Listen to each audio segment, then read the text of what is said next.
চা পাতা লাগে হরিসভা করতে গেলে? হ্যাঁ লাগে।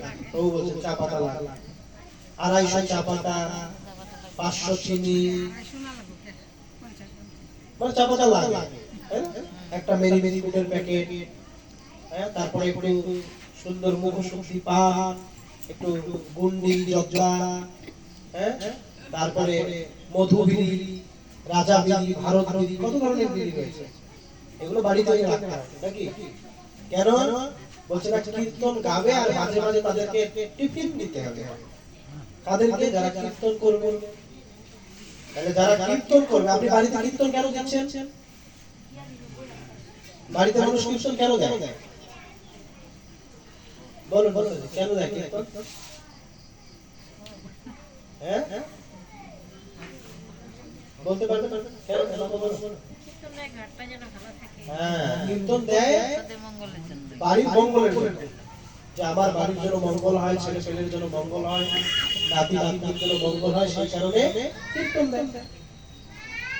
কিন্তু যারা কীর্তন করতে আসছে, যাদেরকে দিয়ে আপনি কীর্তন করাচ্ছেন, তাদেরকে তো নেশা দিয়ে দিচ্ছেন, কলিকে দিয়ে দিচ্ছেন, পাপ দিয়ে দিচ্ছেন। তাহলে আপনার বাড়িতে এসে কোথায় আপনাকে আপনার বাড়ি থেকে কলিকে পাপকে ভাগাবে? তারাই তো আপনার বাড়িতে এসে কলিকে সুন্দর করে আসন দিয়ে বসিয়ে চলে গেল।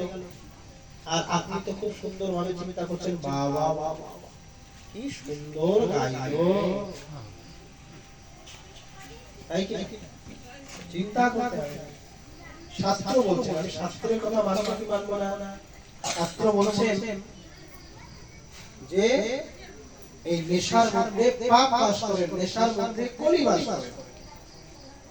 তাহলে সেই নেশা আসরে বসে হচ্ছে, আপনার বাড়িতে হচ্ছে, তাহলে কলি বাড়ি থেকে গেল না কলি বাড়িতে আসা? তাহলে সেই সাধু সঙ্গ করে কি লাভ? কি লাভ সেই সাধু সঙ্গ করে? এতদিন সাধু সঙ্গের পেছনে পেছনে ঘুরলাম, জীবনে কি পেলাম? কি হলো আমার জীবনের উন্নতি? এখন যদি বলি দীক্ষা নিয়েছেন, বলছে হ্যাঁ দীক্ষা আমার হয়ে গেছে। যদি জিজ্ঞাসা করি কতজনের জীবনের পরিবর্তন হয়েছে? আগে আপনি আমি সাহায্য করতেন, বলছে হ্যাঁ করতাম। নেশা করতেন, বলছে হ্যাঁ করতাম। জুয়া টুয়া তাস টাস খেলতেন, হ্যাঁ খেলতাম। এখন আমি সাহায্য করে বলছে হ্যাঁ করি, তবে আগের মতো আর রুচি নাই। যদি বলি নেশা করে, বলছে পানটা একটু একটু খাই। লটারি কাটেন, বলছে ওই পয়সা যখন দরকার পড়ে কাটি, যদি কপালে পেয়ে যাই। তাহলে তোমার দীক্ষা নিয়ে কি লাভ হলো? দীক্ষা মানে দ্বিতীয়, দীক্ষা মানে দ্বিতীয় জন্ম। প্রথম জন্ম আমাদের মাতৃ গহ্বর থেকে এই জগতে হয়, সেটা হচ্ছে আমাদের প্রথম জন্ম। দ্বিতীয় জন্ম গুরুদেব সেই অজ্ঞান অন্ধকার থেকে তুলে নিয়ে আমাদেরকে আলোর রাস্তা দেখায়, জীবনটা কিভাবে চালাতে হবে সেই রাস্তা দেখায়। তিনি হচ্ছেন দ্বিজ, তিনি হচ্ছেন গুরু, তিনি হচ্ছেন ব্রাহ্মণ, তিনি হচ্ছেন বৈষ্ণব, যিনি সমস্ত প্রকার পাপ কর্মগুলোকে পরিত্যাগ করে শুদ্ধভাবে ভগবানের নাম জপ করছেন, ভগবানের প্রসাদ খাচ্ছেন, হরিনাম জপ করছেন, একাদশী ব্রত পালন করছেন। তাদেরকে বৈষ্ণব বলবো, তাদেরকে সাধু বলবো। এমন সাধুর সঙ্গ করলে আপনার গতিও সেই গোবরের পোকার মতো। আর যদি এমন সাধুর সঙ্গ না করে, ভোগটা পরে লাগাও, ক্লাসটা দিয়ে দিন, নাহলে সবার অ্যাটেনশন ওইদিকে চলে যাবে, পর্দার ভেতরে কি হচ্ছে। তো যদি আমরা যদি সেই গোবরের পোকার মতো জীবনের প্রতি চাই, যে না যা সময় নষ্ট করেছি আর সময় নষ্ট করব না। কিন্তু আমাদের সব থেকে বড় সমস্যা, করতে তো চাই হরি ভক্তি, করতে তো চাই ভগবানের ভক্তি, ইচ্ছা তো হৃদয়ে অনেক, কিন্তু কোথায় গেলে পাবো? সঠিক সন্ধান কোথায় পাবো? যেই দিকেই তাকাবে শুধু ভেজাল আর সঠিক বস্তু নাই। বাড়ির পাশে আছে কীর্তন হয়, কিন্তু সেখানে তো নেশা হয়। আপনাকে জানতে হবে সেই সাধু সঙ্গ করে আপনার জীবনে কোনো কল্যাণ হবে।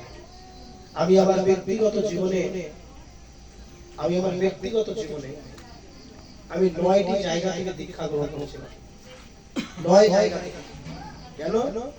আমি আমার দরকার ছিল শান্তি। আমি কোথায় গেলে শুদ্ধ ভক্তি করতে পারবো, শুদ্ধ ভগবানের নাম করতে পারবো। কিন্তু ভাগবতের কথা প্রত্যেকটা জায়গায় যে যা কিছু ধর্ম নামে চলে, ভাগবত কহে তাহা পরিপূর্ণ চলে, শুধু ছলনা করা হচ্ছে। সঠিক ধর্ম শেখাচ্ছে না কেউ। এই জন্য গুরু মহারাজ কীর্তন করছেন, যদি প্রভুপাদ না হইত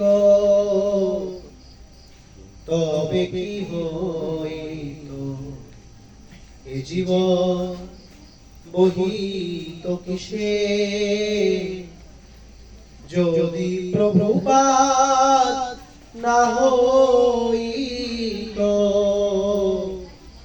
তবে কি হইত, এ জীবন বহিত কিসে।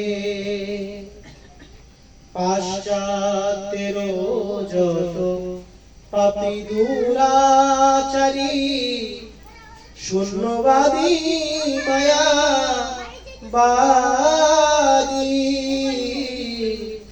তাদের ওই উদ্ধার করিবার মন, হেন কোন দয়াল নিধি, হেন কোন দয়াল নিধি।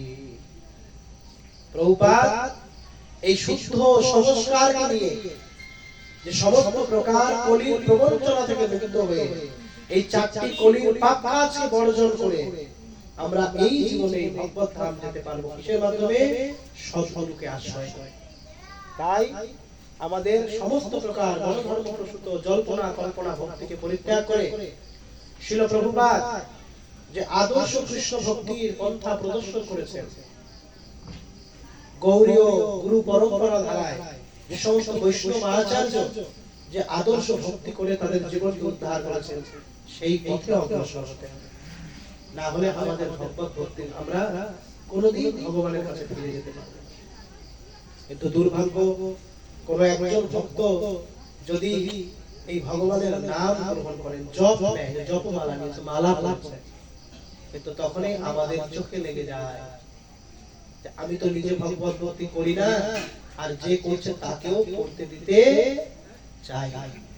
আমি সব জায়গায় উদাহরণটা দিয়ে থাকি যে আমাদের জীবন হচ্ছে কাঁকড়া মাছের মতো। কিসের? আমাদের বর্তমান সমাজ কাঁকড়া মাছ। কাঁকড়া মাছ দেখেছেন তো সবাই? গ্রামের লোক সবাই কাঁকড়া দেখে। তো কাঁকড়া মাছ যদি 10টা কাঁকড়া মাছকে একটা বালতিতে রাখে,